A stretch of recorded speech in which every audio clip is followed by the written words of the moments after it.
So today we are going to hear a correspondence between two great people, poet Walt Whitman and novelist Bram Stoker, the future author of Dracula. The letters were sent during 1876, but Stoker also included a first draft from 1872. Here it goes. Dublin, February 14th, 1876. My dear Mr. Whitman, I hope you will not consider this letter from an utter stranger a liberty.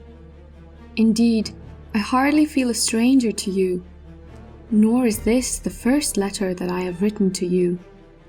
My friend Edward Dowden has told me often that you like new acquaintances, or should I rather say friends. And as an old friend, I send you an enclosure which may interest you. 4 years ago, I wrote the enclosed draft of a letter, which I intended to copy out and send to you. It has lain in my desk since then, when I heard that you were addressed as Mr. Whitman. It speaks for itself and needs no comment. It is as truly what I wanted to say as that light is light. The 4 years which have elapsed have made me love your work fourfold, and I can truly say that I have ever spoken as your friend.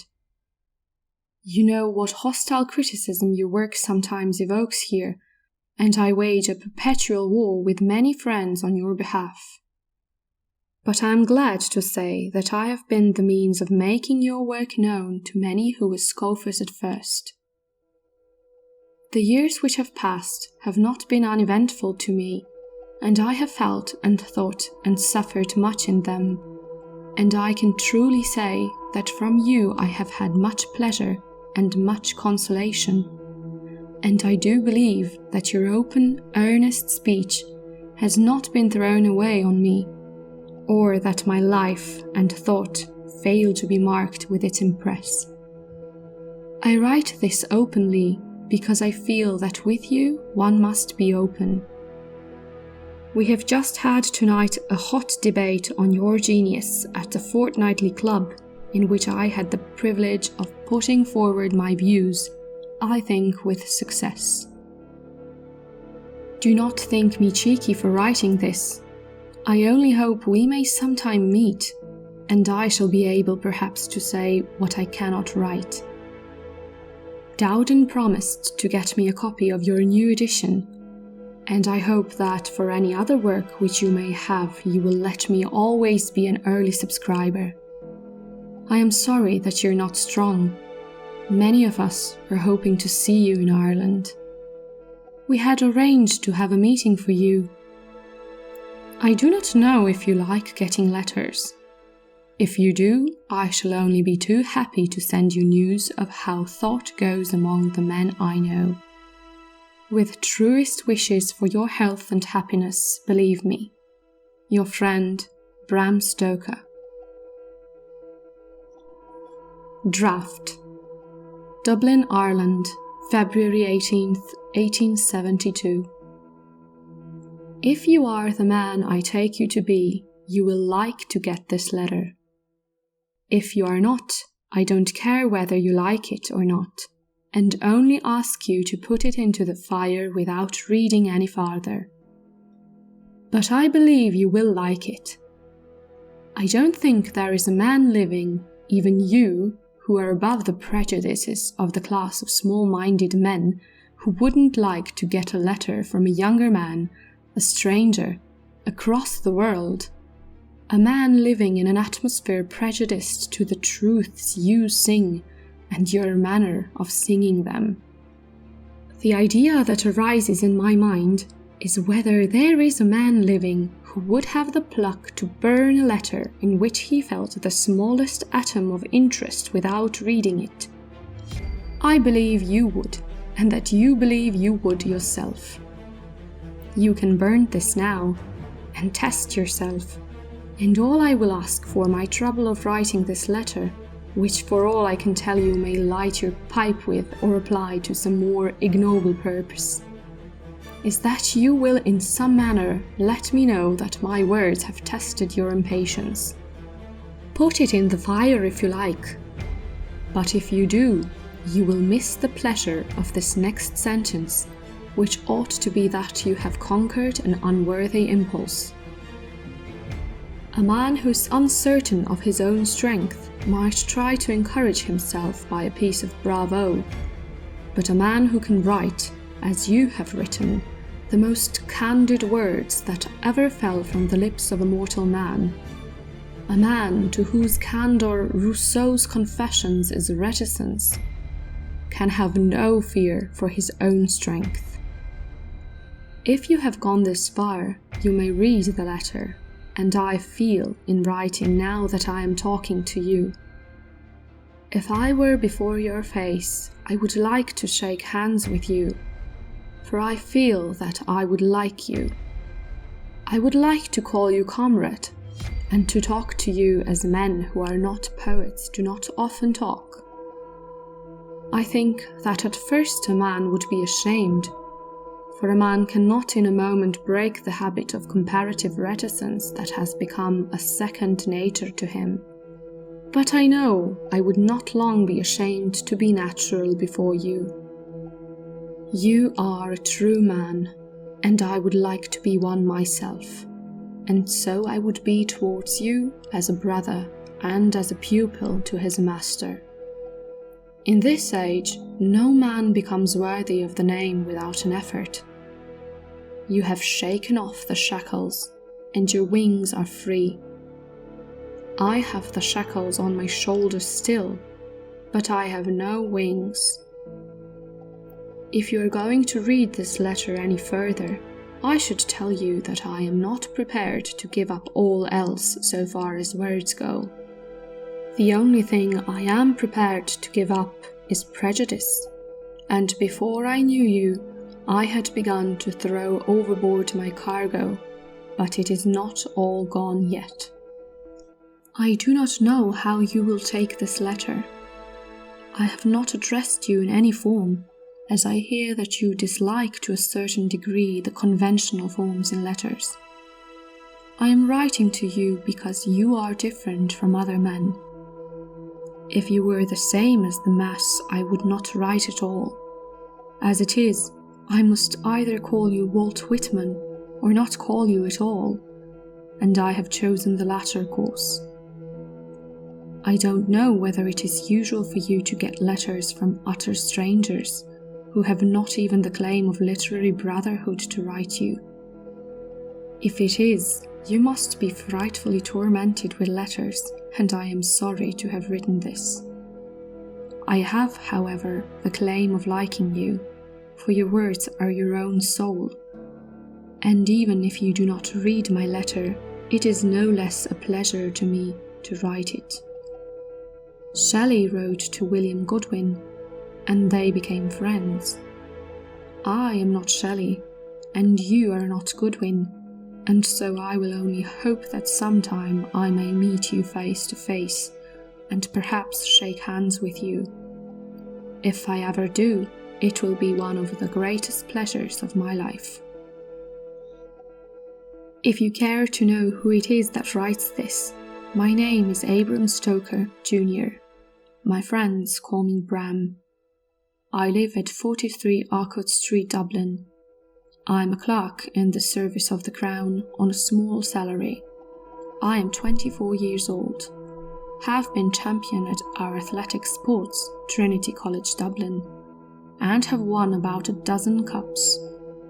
I have also been president of the College Philosophical Society and an art and theatrical critic of a daily paper. I am 6 feet 2 inches high and 12 stone weight naked, and used to be 41 or 42 inches round the chest. I am ugly, but strong and determined, and have a large bump over my eyebrows.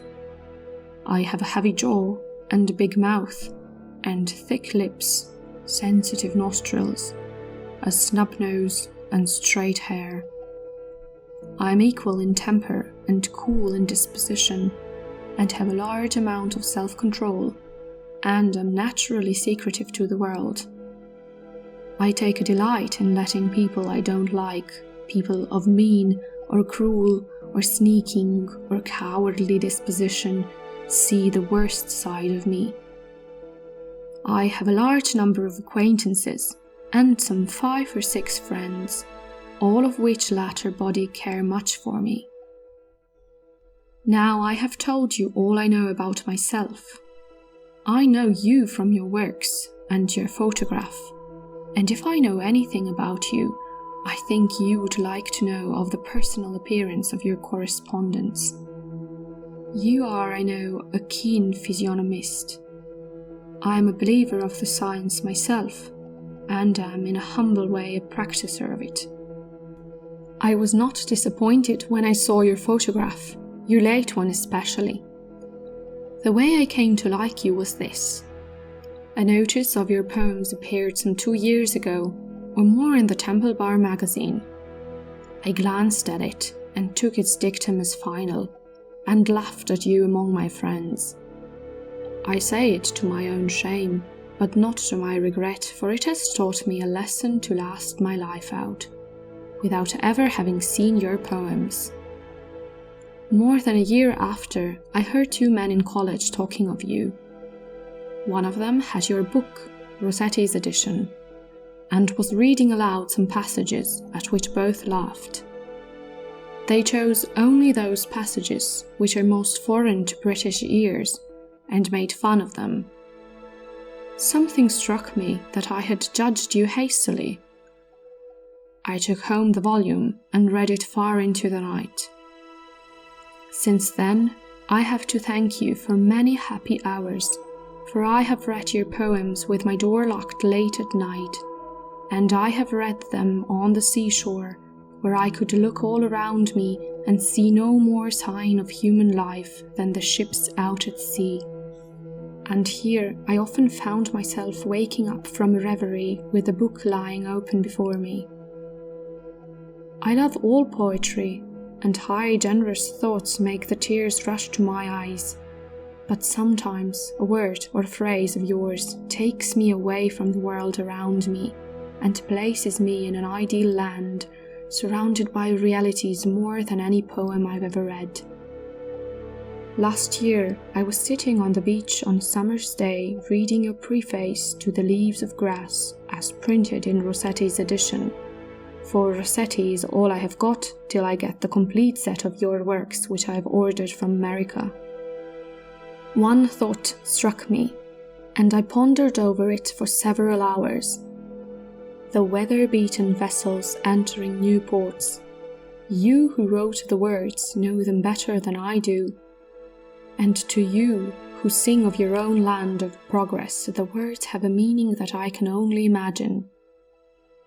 But be assured of this, Walt Whitman, that a man of less than half your age, reared a conservative in a conservative country, and who has always heard your name cried down by the great mass of people who mention it, here felt his heart leap towards you across the Atlantic, and his soul swelling at the words, or rather the thoughts.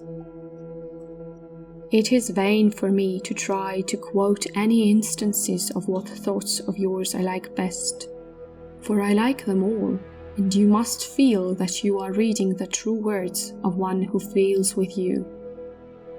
You see, I have called you by your name. I have been more candid with you, have said more about myself to you than I have ever said to anyone before. You will not be angry with me if you have read so far. You will not laugh at me for writing this to you. It was with no small effort that I began to write, and I feel reluctant to stop. But I must not tire you any more. If you ever would care to have more, you can imagine, for you have a great heart, how much pleasure it would be to me to write more to you. How sweet a thing it is for a strong, healthy man, with a woman's eyes and a child's wishes, to feel that he can speak so to a man who can be, if he wishes, father and brother and wife to his soul. I don't think you will laugh, Walt Whitman, nor despise me. But at all events, I thank you for all the love and sympathy you have given me in common with my kind. Bram Stoker. March 6th, 76.